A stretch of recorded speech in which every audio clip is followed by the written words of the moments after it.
to BMI and You. Before we get into answering some common BMI questions, let's take a look at some overweight and obesity issues happening right now in the U.S. For instance, did you know that 1 in 3 children is considered overweight or obese? Or the percentage of children who are overweight has more than doubled in the past 30 years. For children, those extra pounds can add up to serious health problems, often for life. In fact, being overweight or obese puts you at an increased risk for conditions like a greater risk of heart disease, an increased risk of developing cancers,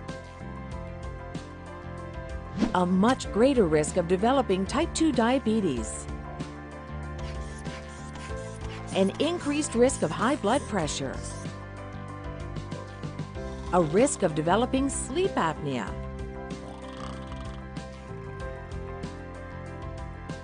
a risk of mental health problems,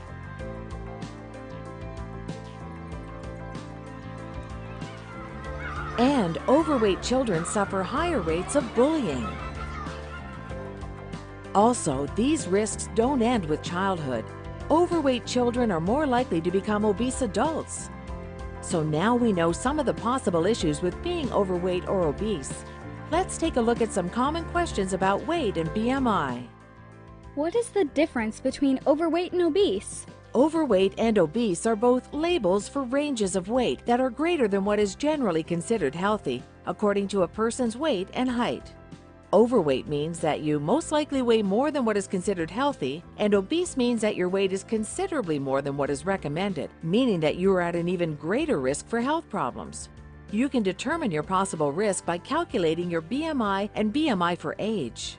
What does BMI mean? BMI is your body mass index. It's a screening tool, a calculation that uses height and weight to identify possible weight problems for adults and children.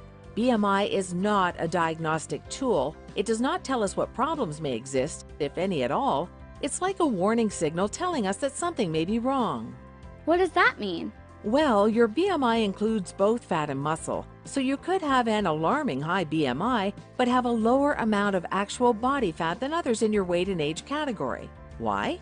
Because you may have a lot of lean muscle weight. This sometimes happens to athletes or those on a heavy weightlifting program. So that's why we need doctors.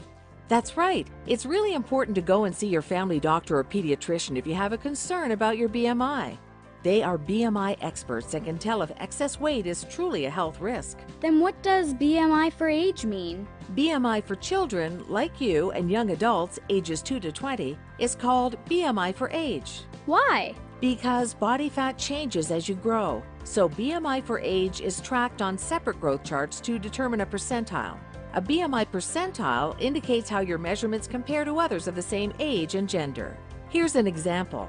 A child whose BMI is at the 50th percentile is close to the average population. And a child that is above the 95th percentile is considered obese because 95% of children, or 95 out of 100 children at that age and height, weigh less than that child. How concerned should I be about my latest measurements? You should be mindful of all your measurements, but keep in mind that checking your growth over time is more important than any one-time measurement. And it's necessary for you and all children, regardless of their BMI, to be active and eat healthy. I hope this BMI presentation has been informative for you and your family.